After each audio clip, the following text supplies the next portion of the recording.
Assalamualaikum warahmatullahi wabarakatuh. Waalaikumsalam warahmatullahi wabarakatuh. Bismillahi walhamdulillah. Wassalatu wassalamu ala sayyidina rasulillah Sayyidina wa maulana Muhammad ibn Abdullah wa ala alihi wa sahbihi wa mawala. Amma ba'du, subhanaka la ilma lana illa ma 'allamtana innaka antal alimul hakim. La haula wa la quwwata illa billahil aliyyil azim. Saudara-saudara kaum muslimin rahimakumullah. Kalimat sibuk adalah kalimat yang paling sering digunakan orang dalam kehidupan ini. Lebih sering lagi kalimat sibuk dijadikan kambing hitam dalam berbagai persoalan, termasuk dalam kehidupan beragama. Kadang-kadang kita bertanya kepada seseorang, kenapa tadi malam tidak hadir di pengajian? Jawabannya, sibuk. Kenapa Jumatan tidak kelihatan di masjid? Jawabannya, sibuk. Kenapa dalam peringatan hari keagamaan tidak kelihatan aktif? Jawabannya, sibuk. Kalau kita berbicara soal sibuk, siapa sesungguhnya orangnya dalam hidup ini yang tidak sibuk? Makin tinggi status sosial, akan makin tinggi pula tensi kesibukan yang kita hadapi. Masalahnya ialah kita yang bisa mengatur kesibukan atau malah kesibukan yang mengatur kita. Kalau kesibukan yang mengatur kita, insya Allah sampai tua sibuk terus.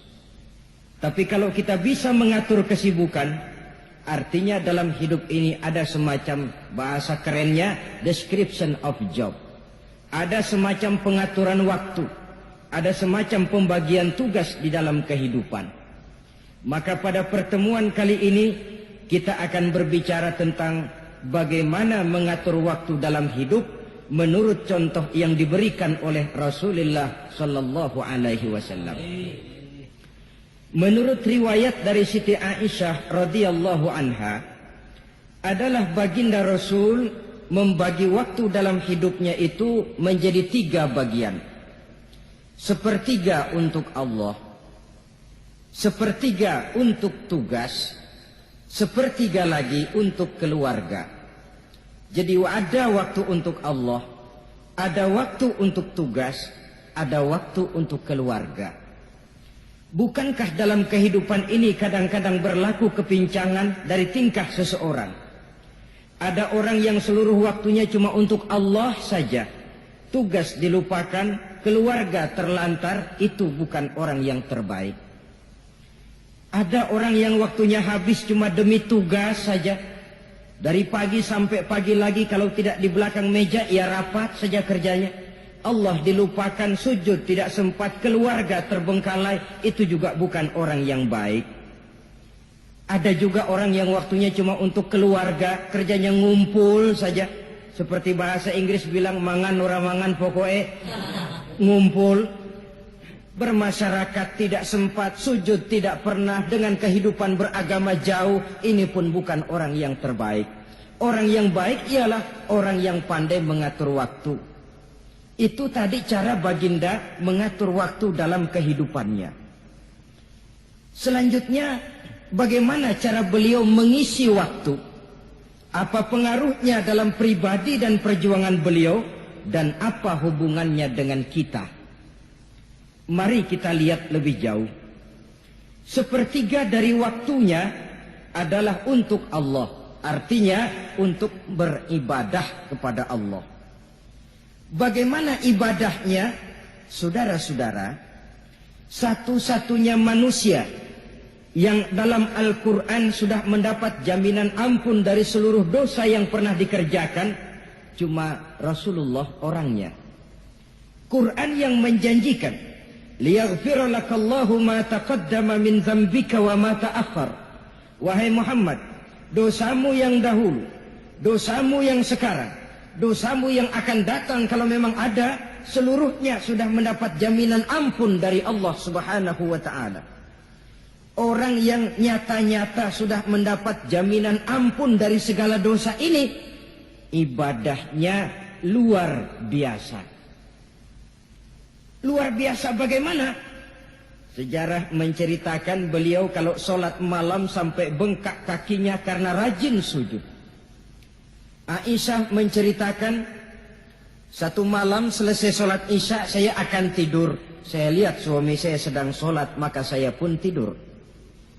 Tengah malam saya terbangun dari tidur, saya lihat suami saya masih sholat juga. Saya tidur lagi. Menjelang sepertiga malam yang akhir saya bangun, saya lihat masih sholat juga. Saya hampiri beliau.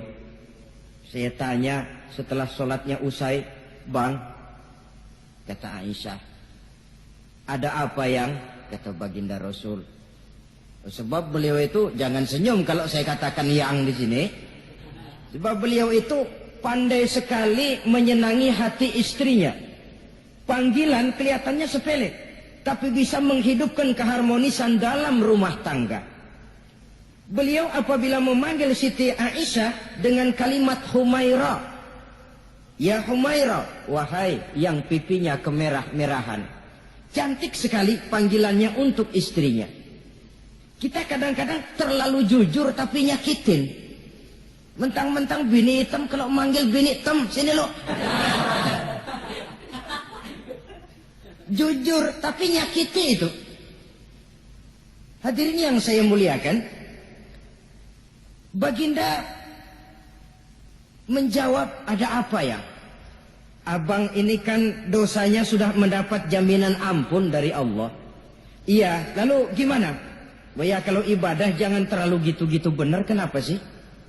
Orang sudah dapat jaminan ampun itu kan mestinya tenang, aman. Ini malah seolah-olah beliau orang yang paling banyak mempunyai dosa. Tidak puas melaksanakan hanya sholat yang wajib ditambah dengan yang sunnah-sunnah. Tidak usah gitu-gitu, bener lah bang, sudah dapat jaminan ampun ini." Terhadap usul istrinya ini, apa jawab beliau? Sederhana, tapi melambangkan sikap jiwa yang luhur. Beliau menjawab, "Aisyah, afala uhibbu an akuna abdan syakura." Yang, apa saya tidak senang kalau saya ini oleh Allah mendapat gelar abdan syakura, hamba yang pandai bersyukur, hamba yang tahu berterima kasih.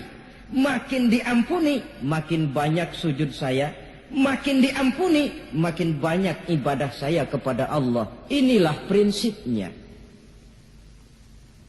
Saudara-saudara, oleh karena ibadahnya demikian rupa, Allah lalu dekat.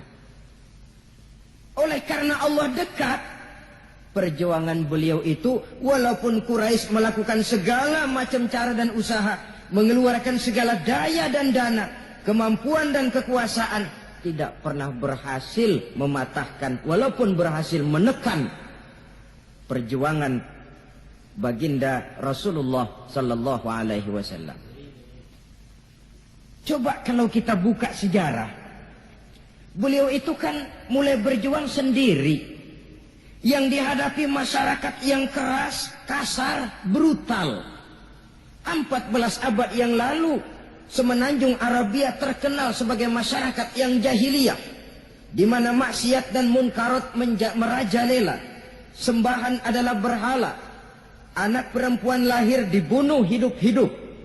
Itu zaman dulu, zaman sekarang pun tidak jauh bedanya. Malah kalau zaman dulu dikubur hidup-hidup, sekarang sebelum lahir sudah dibunuh. Yang namanya abortus itu.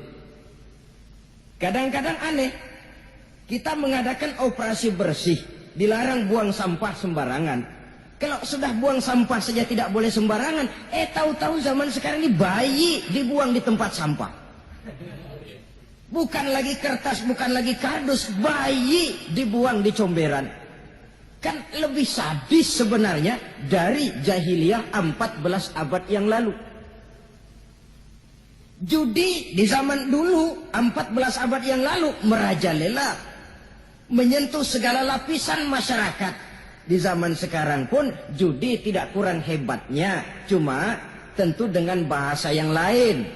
Apalagi di zaman sekarang orang pandai menghaluskan bahasa, mensamarkan istilah, Judi disebut sumbangan. Umpamanya, sehingga orang lalu tidak terasa bermain judi, terasanya ikut nyumbang. Itu sekedar istilah yang merangsang orang sebenarnya. Masyarakat yang semacam ini yang dihadapi oleh baginda Rasul.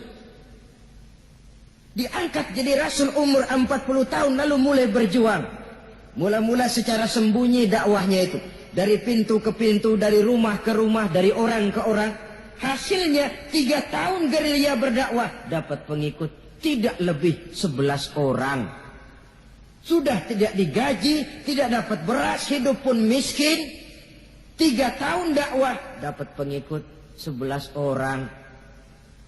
Ustadz mana zaman sekarang yang masih mau ngajar? Kalau 3 tahun buka pengajian yang ngaji cuma 11, bubar.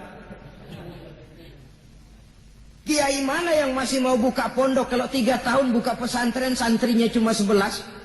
Pemimpin mana yang masih mau kampanye kalau 3 tahun kampanye dapat pemilih cuma 11? Bangkrut. Tapi tidak dengan Rasul. 3 tahun berlalu, turun perintah fasda bima tu'mar. Tidak usah berdakwah secara sembunyi, Muhammad sampaikan saja Islam secara terbuka.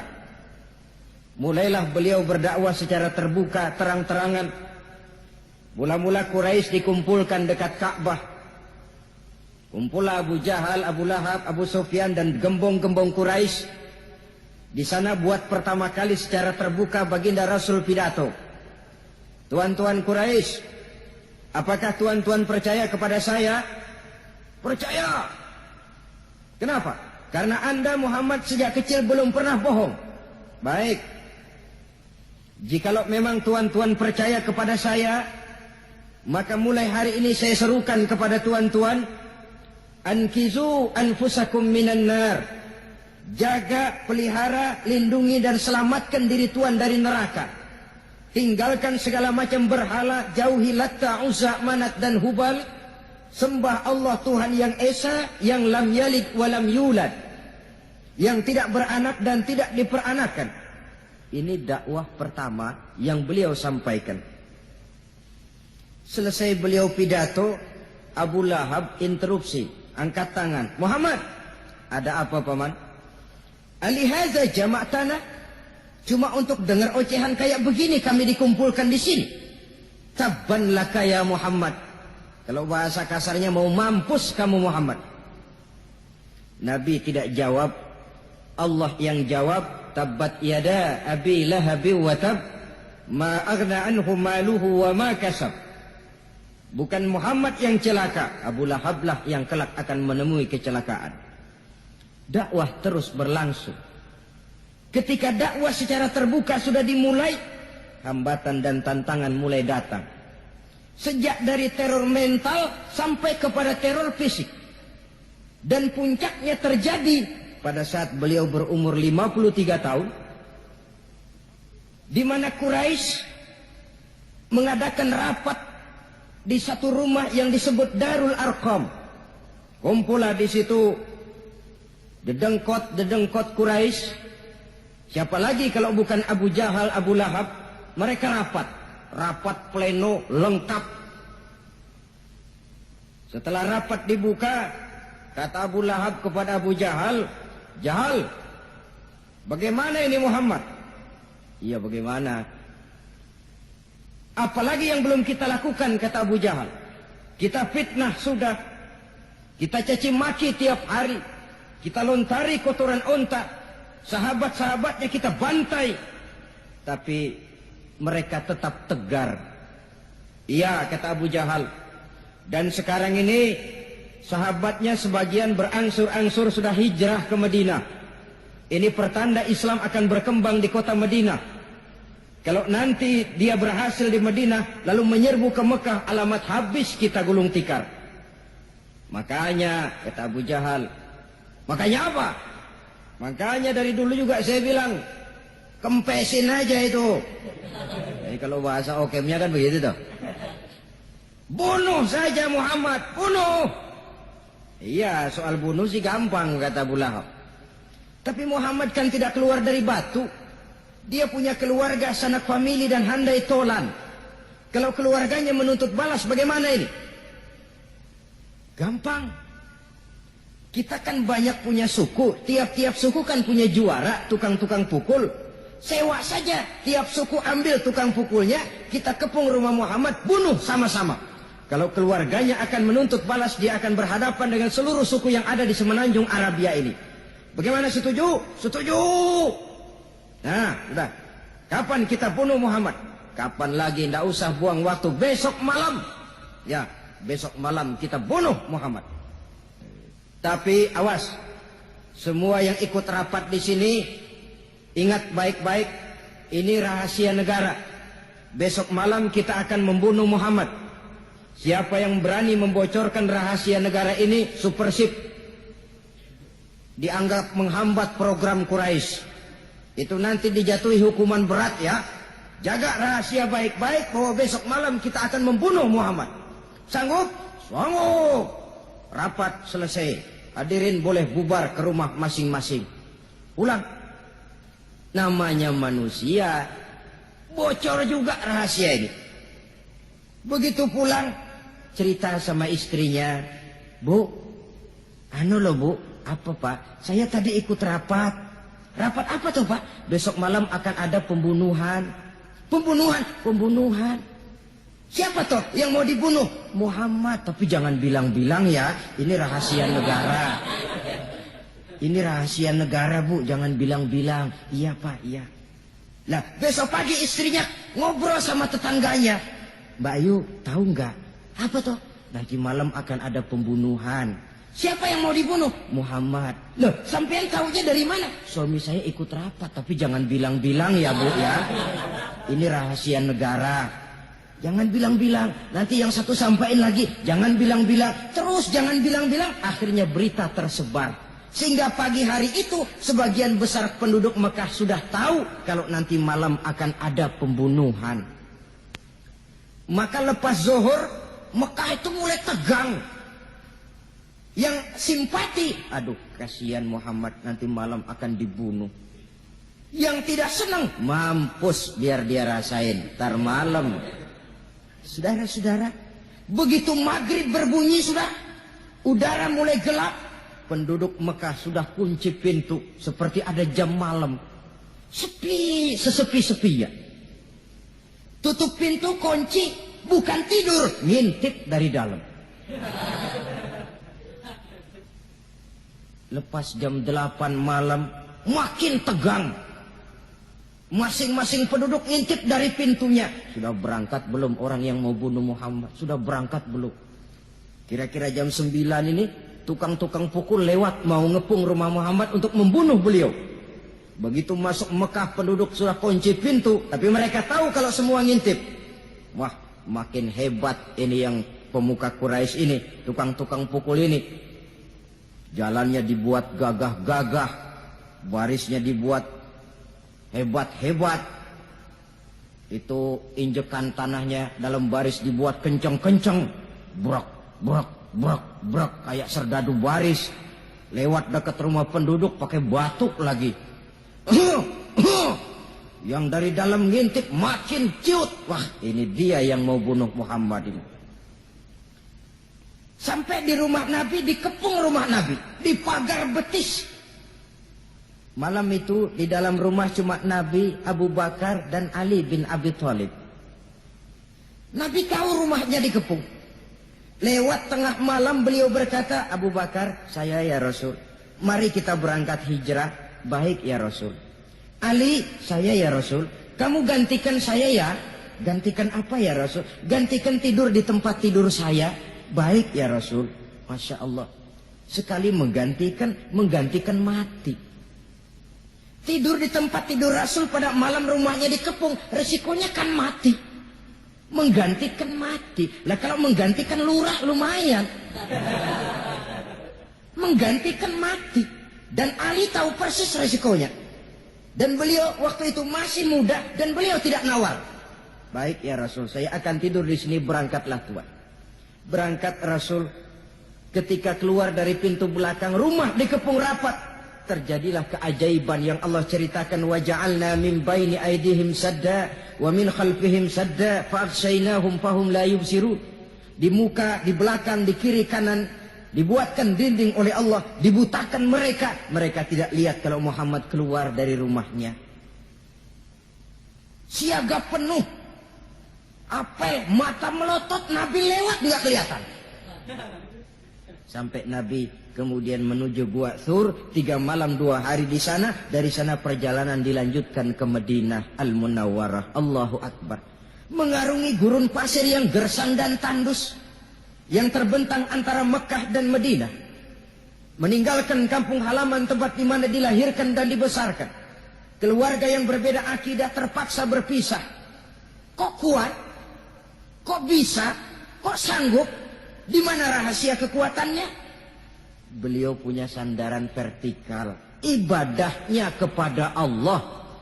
Dengan bahasa kita sekarang, beliau punya backing. Backingnya tidak kepalang tanggung, yang serba maha. Maka saya mengajak kepada seluruh kaum muslimin, di zaman sekarang kan orang lagi main backing-backingan. Ya, nah, siapa yang punya backing punya jalu. Saya cuma mengajak, kalau mau cari backing jangan kepalang tanggung. Carilah backing yang serba maha. Maha gagah, maha tahu, maha adil, maha bijaksana, maha segala-galanya. Dan dialah Allah Subhanahu wa ta'ala. Saudara punya backing kolonel, tanggung. Nanti dia pensiun habis. Yang kolonel saja tanggung, apalagi yang kopral. Kalau mau cari backing, carilah backing yang serba maha, Allah Azza wa Jalla. Caranya tentu dekat kepadanya. Untuk dekat kepadanya melalui jalur yang sudah diatur olehnya, melalui Rasulullah Sallallahu Alaihi Wasallam, yaitu solat, ibadah. Makin tinggi nilai ibadah, makin dekat kita dengannya. Makin dekat dengannya, makin banyak fasilitas yang akan diberikan untuk kita. Saudara pegawai negeri ingin cepat naik golongan, itu caranya 2. Pertama, jam kantor disiplin. Jam 7 masuk, jam 3 pulang. Kalau belum jam pulang, jangan pulang. Yang kedua, tambahan di luar jam kantor, sering-sering datang ke rumah kepala bagian. Apa malam minggu, apa hari minggu, apa bawa jeruk, apa pisang Ambon, kan begitu toh. Ini nanti kan kepala bagian kan nilai. Karyawan saya yang satu ini jam kantornya disiplin, tambahan dia sering datang hari minggu di luar jam kantor bawa jeruk lagi. Ini mestinya belum naik lah, gue naikin dulu ke atas. Naik, saudara-saudara. Yang saya maksud apa? Itu zuhur, asar, maghrib, isya, subuh, jam kerja resmi itu. Jam kantor. Lah, ada kunjungan di luar jam kantor. Yang namanya tahajud, yang namanya hajat, yang namanya duha. Nanti kan Allah lihat, ini hambaku yang satu ini jam kantornya betul. Zuhur, asar, maghrib, isya, subuhnya tepat. Tambahan di luar jam kantor, dia sering menghadap kepadaku. Nah, hambaku ini aku angkat kau maqamam mahmuda, ke satu tempat yang terpuji. Kalau Allah yang ngangkat, satu negara orang mau rendahkan kita, kita akan tetap tinggi. Kalau Allah mau rendahkan, satu negara mau angkat kita, kalau memang dasar mesti nyungsap ke bawah. Inilah perlunya sandaran vertikal. Inilah perlunya kita mempunyai backing hanya kepada Allah. Pada waktunya orang akan sampai ke titik jenuh. Dalam kesunyian orang sering mempertanyakan eksistensi diri, mulai mempertanyakan hakikat keberadaannya. Di tengah kesibukan bisnisnya, di tengah kesibukan kerja dari rapat ke rapat, dari kantor ke kantor, dari tender ke tender, orang akan sampai kepada titik jenuh. Dikala itu dia memerlukan ketenangan, dikala itu dia memerlukan kedamaian, dikala itu dia mencari eksistensi diri. Sebenarnya hidup ini mau apa sih? Cuma sekedar menjalani hal-hal yang rutin saja, pergi pagi pulang sore, peras keringat, banting tulang, atau ada tujuan yang lebih luhur daripada sekedar ini?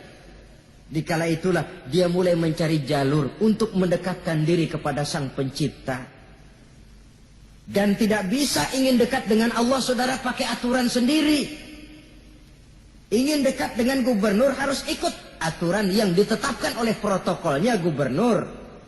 Ingin dekat dengan presiden, ya ikut jalur yang sudah disusun oleh protokolnya presiden. Ingin dekat dengan Allah, ya ikut jalur yang sudah diatur oleh Allah melalui Rasulnya. Apa itu? Ya diantaranya sholat, puasa, dan ketentuan-ketentuan ibadah yang lain. Tidak bisa dengan prinsip, yang penting kan hati baik, berjiwa bersih, akhlak luhur. Tidak usah sholat kalau hati baik sudah dekat dengan Allah. Oh, alangkah enaknya kalau begitu.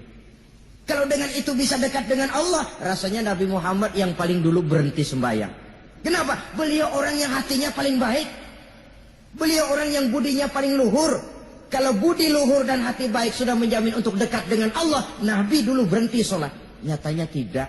Beliau orang yang berbudi luhur, berakhlak baik, entoh ibadahnya demikian rupa. Dan beliau adalah standar untuk kita jadikan contoh dalam mengamalkan ajaran-ajaran agama di kehidupan kita ini. Saudara, itu tadi sepertiga waktu beliau untuk ibadah, untuk Allah. Sepertiga yang kedua dari waktu beliau adalah untuk tugas. Dalam hal ini, sebagai seorang Rasul, menyampaikan risalah Islam berhadapan dengan umat. Yang jadi soal ialah, apa modal utama beliau di dalam melaksanakan tugas? Dan ini nanti sebagai cerminan buat kita.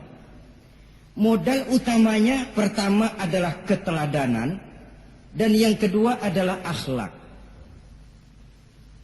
Sekarang ini kita hampir nyaris mengalami berbagai macam krisis. Yang paling santer kita dengar adalah krisis wibawa. Ada pak guru dicegat muridnya di jalanan, dipukulin karena nggak naik kelas katanya. Nampaknya guru nggak lagi berwibawa. Di satu pihak mungkin karena si guru tidak bisa digugu dan ditiru. Di lain pihak juga murid tidak lagi mengenal arti rasa hormat kepada pak guru.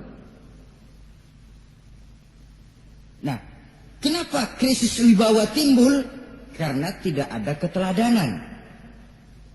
Adapun Rasul, wibawa beliau timbul di tengah umat karena keteladanan ini. Apapun yang beliau ajarkan kepada umat, beliau adalah pelaksana pertama. Dengan kata lain, satunya kata dan perbuatan. Ini yang sangat diperlukan di zaman kita sekarang. Bukan cuma sekedar simposium, muktamar, kongres, rapat besar dengan keputusan bertumpuk-tumpuk kertas di atas meja, tetapi tidak pernah terrealisir dalam kehidupan. Yang kita perlukan adalah satunya kata dan perbuatan. Bahwa kalau itu yang diucapkan, itu yang diterapkan. Kalau itu yang diteorikan, itu yang dikerjakan. Keteladanan. Yang kedua, rahasia sukses beliau dalam melaksanakan tugas berhadapan dengan umat, akhlak. Beliau tidak menyampaikan Islam ini dengan kekerasan, tidak juga dengan bujuk rayu harta, tidak pula dengan menakut-nakuti orang. Belum pernah kita baca dalam sejarah beliau teriak-teriak, awas yang tidak masuk Islam dipecat jadi orang Arab. Tidak. Atau dengan bujuk rayu, ayo siapa masuk Islam super mie 2 bungkus. Tidak. Sebab kebenaran tidak bisa dipupuk dengan materi. Kebenaran adalah soal keyakinan, dan keyakinan adalah soal batin. Orang yang beragama karena tertarik kepada supermi, orang yang beragama karena tertarik kepada pakaian, kepada obat-obatan, nilai imannya dipupuk dengan materi. Dan usaha seperti itu sama saja dengan menegakkan benang basah. Dia percaya kepada sesuatu yang dia tidak mengerti. Dia yakin kepada sesuatu yang dia tidak tahu apa bentuk yang dia yakini itu. Alangkah malang dan kasihannya orang yang beragama seperti ini. Tidak demikian dengan Rasul. Islam ini adalah satu keyakinan. Keyakinan terhadap kebenaran hanya bisa ditegakkan dalam nurani manusia yang paling mendasar. Karena itu dia tidak bisa dipaksakan. Dan itu pula sebabnya Quran punya prinsip la ikraha fid din. Tidak ada paksaan dalam beragama. Mau Islam silahkan, tidak mau Islam silahkan. Allah tidak memaksa. Tapi ayat ini jangan disalah pakai. Tidak pernah sholat, ditanya orang, kamu kan Islam kok enggak sholat? La ikraha fiddin dong. Salah pakai. Yang tidak ada paksaan dalam beragama itu untuk orang di luar Islam. Kepada tuan-tuan di luar Islam, la ikraha fiddin, tidak ada paksaan masuk Islam. Tapi kalau sudah masuk ke dalam Islam, maka berlaku peraturan Islam. Contohnya begini saja, tidak ada paksaan masuk ke rumah saya. Gitu. Mau masuk silahkan, tidak mau masuk tidak ada urusan. Tapi sekali saudara masuk ke rumah saya, saudara harus ikut tata tertib yang ada di dalam rumah saya. Kira-kira beragama itu begitu. Tidak ada paksaan masuk Islam. Tapi sekali saudara masuk Islam, maka berlaku peraturan Islam untuk kehidupan saudara. Jadi la ikraha fiddin ini buat orang di luar garis. Allah tidak maksa-maksa orang mau masuk Islam, mau tidak.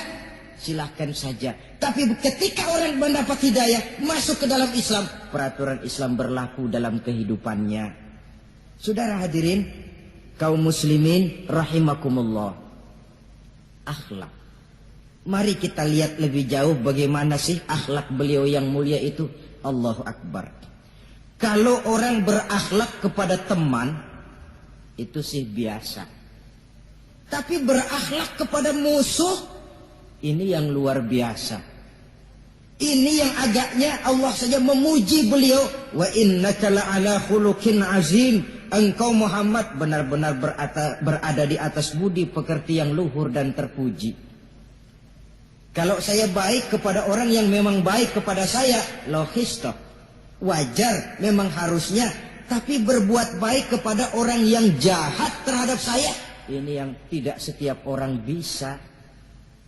Nah, sebab itu saya tidak ingin menceritakan akhlak beliau kepada sahabat, namanya juga kepada sahabat. Saya akan kutip beberapa riwayat yang menceritakan bagaimana akhlak beliau kepada orang yang nyata-nyata memusuhinya. Berbagai riwayat menceritakan bagaimana beliau ketika di Taif dilontari orang dengan batu, yang melontari beliau malah mendapat doa. Allahumma hdi qaumi fa innahum la ya'lamun. Ya Allah, berikan hidayah, berikan petunjuk kepada mereka yang melontari saya dengan batu, karena mereka tidak tahu. Kalau saja mereka tahu, mereka tidak akan melontari saya dengan batu. Ya Allah, berikan hidayah kepada mereka. Padahal ketika itu malaikat Jibril menawarkan jasa. Muhammad, kalau kamu mau orang yang melontari kau dengan batu itu hancur, saat ini juga saya angkat Jabal Uhud, saya timpakan mereka biar mati semua. Mau Muhammad? Jangan Jibril, mereka tidak tahu. Kalau saja mereka tahu, mereka tidak akan melontari saya dengan batu. Lebih baik doakan mereka supaya mendapat hidayah dari Allah. Dalam kondisi kepepet, dilontari dengan batu, malaikat Jibril datang menawarkan jasa. Beliau lebih memilih mendoakan orang yang berbuat jahat itu. Ya Allah, bukan main. Umumnya kita kan kalau lagi kepepet ada yang nolongin, girang bener. Andai kata kita yang jadi nabi, disambitin orang, datang malaikat Jibril nawarin, bagaimana sikat? Habisin aja dah.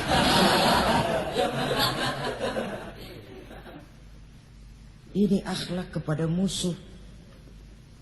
Ketika beliau selesai sholat zuhur, istirahat, rebah-rebah, tidur-tiduran di bawah pohon kurma, datang orang kafir yang bernama Daksur yang sudah lama mengintip-ngintip, mencabut dan menghunus pedang. Muhammad, kalau ini saat saya tebas batang lehermu, siapa yang akan menolong engkau? Tidak ada. Yang akan menolong saya Daksur? Iya, Allah yang akan menolong saya. Mendengar Allah, Daksur gemetar, keringat dingin bercucuran, pedang jatuh ke bawah. Diambil oleh Rasul pedangnya, dibalikan ke leher Daksur. Kalau sekarang saya yang tebas batang lehermu Daksur, siapa yang akan menolong kamu? Tidak ada ya Rasul, kecuali kalau kau mau memaafkan saya. Baik, ambillah kembali pedangmu, kau saya maafkan dan jangan ulangi lagi perbuatan semacam ini. Lain saat beliau sedang tawaf, diikuti oleh seorang Quraisy kafir. Sambil tawaf, ini kafir Quraisy sudah bawa pisau. Dia pikir, nanti di satu sudut yang agak gelap saya tikam Muhammad dari belakang, saya bunuh dia. Jadi kafir ini pura-pura ikut tawaf. Jahatnya orang kafir itu kan begitu. Tawaf ya ikut pura-pura tawaf, ada kesempatan sikat dari belakang. Putaran pertama belum ada kesempatan, putaran kedua makin tegang. Pokoknya begitu tempat agak gelap, cabut pisau, hantam saja sudah Muhammad biar mati sekali di sini. Dan Nabi tahu, ini asisten pribadi malaikat Jibril ngasih tahu tuh. Jadi malaikat Jibril memberitahu, awas Muhammad, itu di belakangmu orang cuma pura-pura tawaf.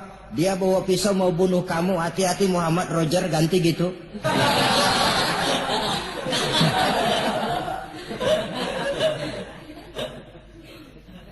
Tahu persis beliau. Sampai di satu sudut yang gelap, si kafir ini mencabut pisau, Nabi nengok ke belakang. Menoleh Nabi. Begitu menoleh, Quraisy ini kan ketangkep basah. Bahasa Arabnya yumsak mablul katanya. Ketangkep basah. Grogi, salah tingkah. Garuk nggak gatel. Kasihan ngeliatnya sudah. Ya namanya orang ketangkep basah itu.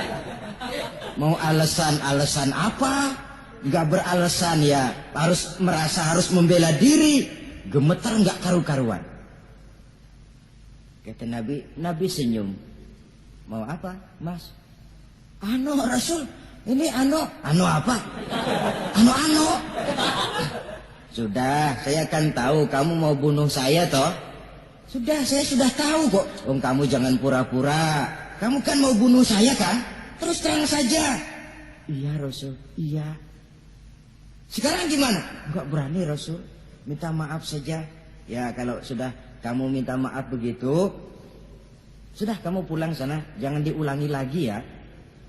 Begitu mudah beliau memaafkan orang yang nyata-nyata mau menghabisi nyawanya. Sepanjang itu belum terwujud. Sepanjang itu belum terbentuk dalam artian real. Sangat mudah beliau memaafkan orang. Saudara hadirin, kaum muslimin rahimakumullah. Pemaaf, lapang dada, toleransi, menghargai pendapat para sahabatnya. Ini sederetan dari akhlak yang terpuji. Sehingga karena keluhuran akhlak inilah yang menyebabkan orang tertarik masuk ke dalam Islam. Beliau berprinsip apa? Basyiru wala tunaffiru, yassiru wala tu'assiru. Gembirakan orang, jangan ditakut-takuti. Mudahkan persoalan orang, jangan dibikin sulit. Ini kan satu prinsip yang sangat baik dalam melaksanakan dakwah, dalam menyampaikan misi. Apapun tugas kita di masyarakat, sebagai pegawai pemerintahan, pejabat negara, pedagang, pengusaha, seniman, ustadz, mubaligh, kiai, ulama, dalam berbagai profesi, modal utama untuk sukses adalah akhlak. Sebab hati kita yang tahu cuma Allah. Orang lihat penampilan kita, orang lihat muka kita. Sebab itu Nabi katakan, innakum la tas'una an-nasa bi amwalikum walakin yas'uhum minhum bastul wajhi wa husnul khuluqi. Kamu tidak akan bisa menarik simpati orang banyak dengan hartamu, tapi bisa kau tarik simpati orang banyak dengan akhlak yang baik dan muka yang senyum, muka yang enak dilihat. Orang kadang sering bilang, dia mah biar mukanya begitu hatinya baik. Iya, soal hati kita nggak tahu.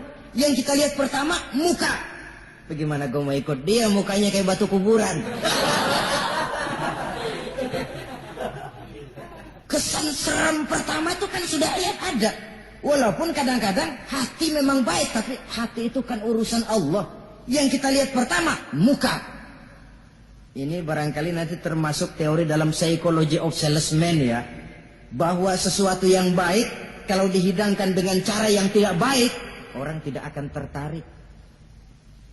Lihat saja, orang sekarang ini kan entah makin lajunya dunia bisnis kita, masuk ke rumah-rumah kita cuma menawarkan air jahe, menawarkan sasa, menawarkan kecap bango, menawarkan barang-barang yang kelihatannya remeh. Ini kan termasuk psychology of salesman. Yang datang ya biasanya perempuan, wajahnya ya lumayan, paling kurang sedikit di atas 6 lah begitu. Lalu tutur katanya sopan, masuk ke rumah tidak sungkan, ada rasa familiar, rasa kekeluargaan lalu datang. Taktik untuk menawarkan barang yang jadi merek dagangannya. Nah, Islam ini agama yang baik. Kalau disampaikan dengan cara yang tidak baik, sadis, memponis, orang akan lari dan jauh. Menyinggung, bukan menyentuh. Siapapun kalau tersinggung lari, tapi kalau tersentuh dia akan mendekat. Apaan lo Islam bayang begitu? Mikir nih anak, gue sembayang diomelin, mendingan kagak sembayang sekalian ketahuan. Saudara hadirin yang saya muliakan, ini yang diberikan contoh oleh baginda Nabi.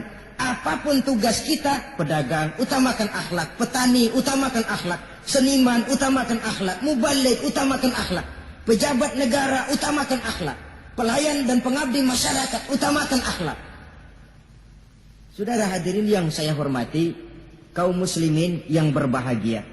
Jadi untuk sukses di masyarakat, untuk sukses di tempat tugas, modal utama adalah akhlak. Dan ini yang dicantikan contoh dari Nabi kita Muhammad sallallahu alaihi wasallam. Sepertiga waktunya untuk tugas. Dalam menjalankan dan melaksanakan tugas sebagai seorang rasul, menyampaikan risalah Islam, berhadapan dengan umat, modal utamanya adalah akhlak. Demikian juga kita di masyarakat. Dan akhlak itu memang harus dibiasakan sejak kita kecil. Sehingga dengan demikian nilai-nilai yang baik akan terus terbawa sampai di hari tua kita. Saudara-saudara, rasanya kehancuran satu bangsa dimanapun di dunia ini selalu dimulai dengan kehancuran akhlak daripada bangsa itu sendiri. Dan kehancuran akhlak itu bisa saja terjadi di tengah kemakmuran ekonomi, di tengah maju dan canggihnya teknologi. Kapan? Apabila pegangan orang kepada agama sudah lemah dan rapuh. Kita tengok di negara-negara di sebelah barat kita, kemajuan teknologi yang tidak diimbangi dengan kuatnya pegangan orang kepada agama telah melahirkan budaya-budaya yang merendahkan martabat manusia. Lahirlah kebudayaan hipis, lahirlah kebudayaan nudis. Hidup serba bosan dengan ini dan itu karena segalanya sudah dimiliki. Rumah mentereng, jumlah kendaraan sejumlah keluarga, kapal pesiar di laut mewah, pesawat udara punya. Setelah ini punya, ini ada, semua ada, titik jenuh sampai. Mau apa semua ini? Akhirnya ingin hidup apa adanya, tidur di goa-goa, tidur di kaki-kaki gunung, tidur di hutan belantara, pakaian kumel. Itu hipis-hipis yang datang kemari, yang pakaiannya kumuh, tambelan, lepis belel. Padahal di kantongnya cek, travel cek, dolar. Lain hipis kita, emang benar-benar gembel.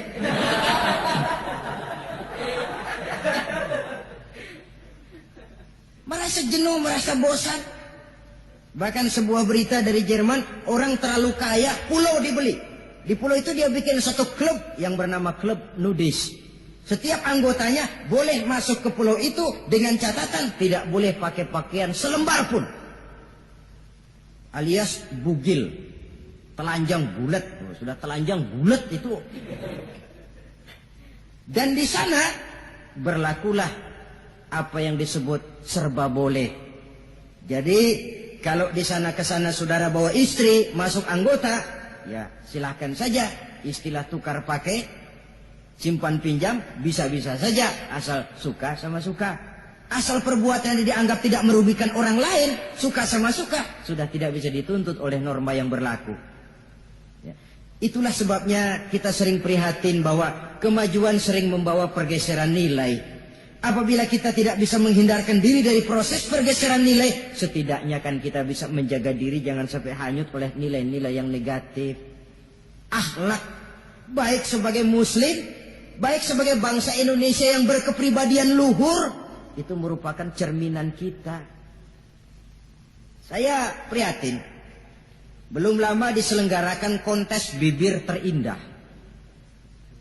Kontes bibir terindah itu kira-kira apa manfaatnya? Apa yang jadi ukuran? Dan bukankah bibir karunia Tuhan? Ya kalau yang bibirnya mungil bisa ikut kontes lah. Kalau yang jebleh gitu.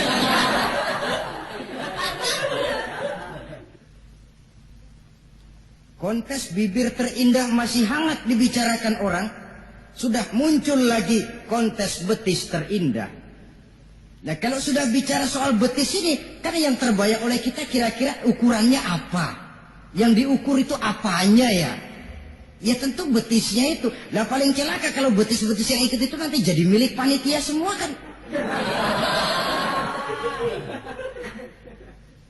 Yang tidak usah kita mengukur dengan kacamata agama, dengan budaya kita sebagai bangsa Indonesia yang berfalsafahkan Pancasila, rasanya mendengarnya saja kok sudah tidak sreg gitu loh.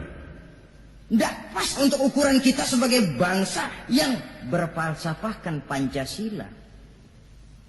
Saudara-saudara kaum muslimin rahimakumullah. Ini yang saya maksud tadi, proses pergeseran nilai. Andai kata kita tidak bisa menghindarkan diri dari hal yang semacam itu, setidaknya kita bisa menjaga diri jangan sampai hanyut ditelan proses pergeseran nilai.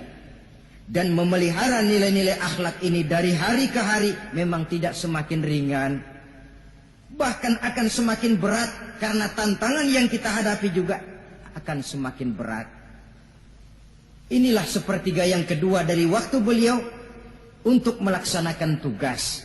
Jadi modal utama dalam melaksanakan tugas akhlak. Di antara nilai akhlak itu prinsip Nabi tadi, gembirakan orang, jangan ditakut-takuti, mudahkan urusan orang, jangan dibikin sulit. Sehingga kalau yang memang mudah lalu dipersulit, itu sudah mencerminkan akhlak yang tidak diajarkan oleh Rasulullah Sallallahu Alaihi Wasallam. Kemudian yang terakhir, sepertiga yang ketiga dari waktu beliau adalah untuk keluarga. Jadi tadi ada waktu untuk Allah, ibadah, ada waktu untuk tugas, dan yang ketiga ada waktu untuk keluarga. Bagaimana Rasul di tengah keluarganya? Anas bin Malik bercerita, saya 11 tahun membantu di rumah tangga Rasul. 11 tahun itu kan artinya 11 kali 360 hari kali 24 jam. Bukan waktu yang sebentar itu. Selama 11 tahun saya membantu di rumah tangga Rasul, kata Anas, belum pernah saya dengar kata-kata kasar, keras, membentak. 11 tahun saya membantu di rumah tangga beliau, belum pernah saya lihat ada piring terbang, ada bakyak melayang.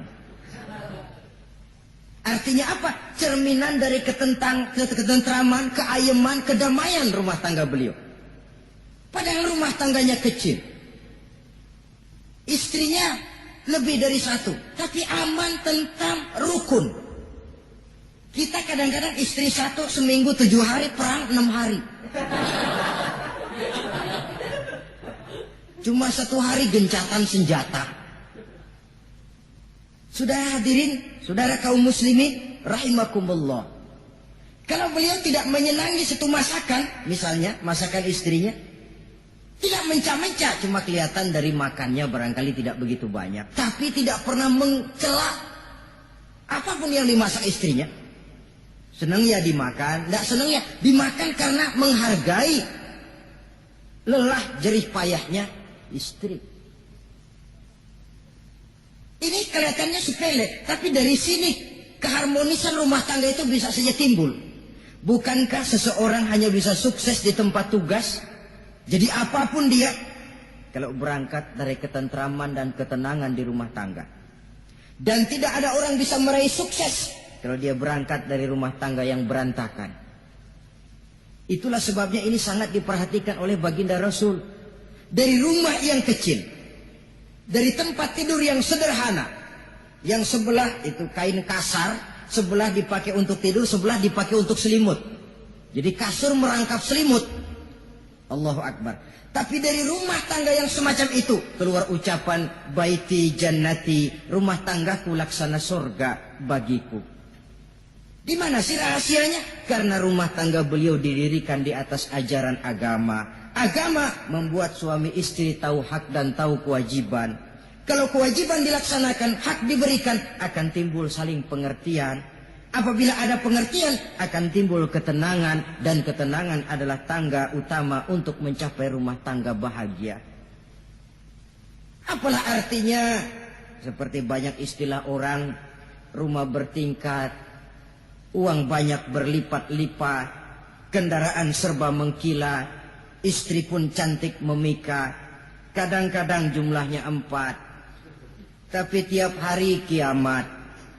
Tidak pernah ada ketenangan dan kedamaian di rumah itu. Saudara hadirin, lebih celaka lagi sudah rumah gubuk berantem melulu. Sudah kiamat itu, sudah kiamat. Jadi dengan adanya pelaksanaan kewajiban, pemberian hak, timbul pengertian.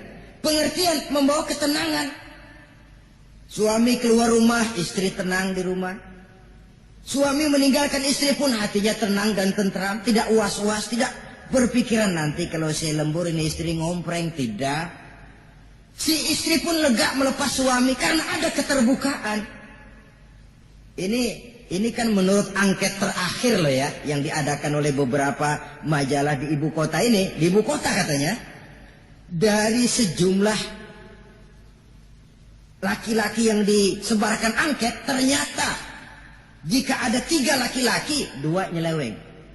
Jadi angka penyelewengan itu 2/3 dari jumlah laki-laki itu menyeleweng katanya.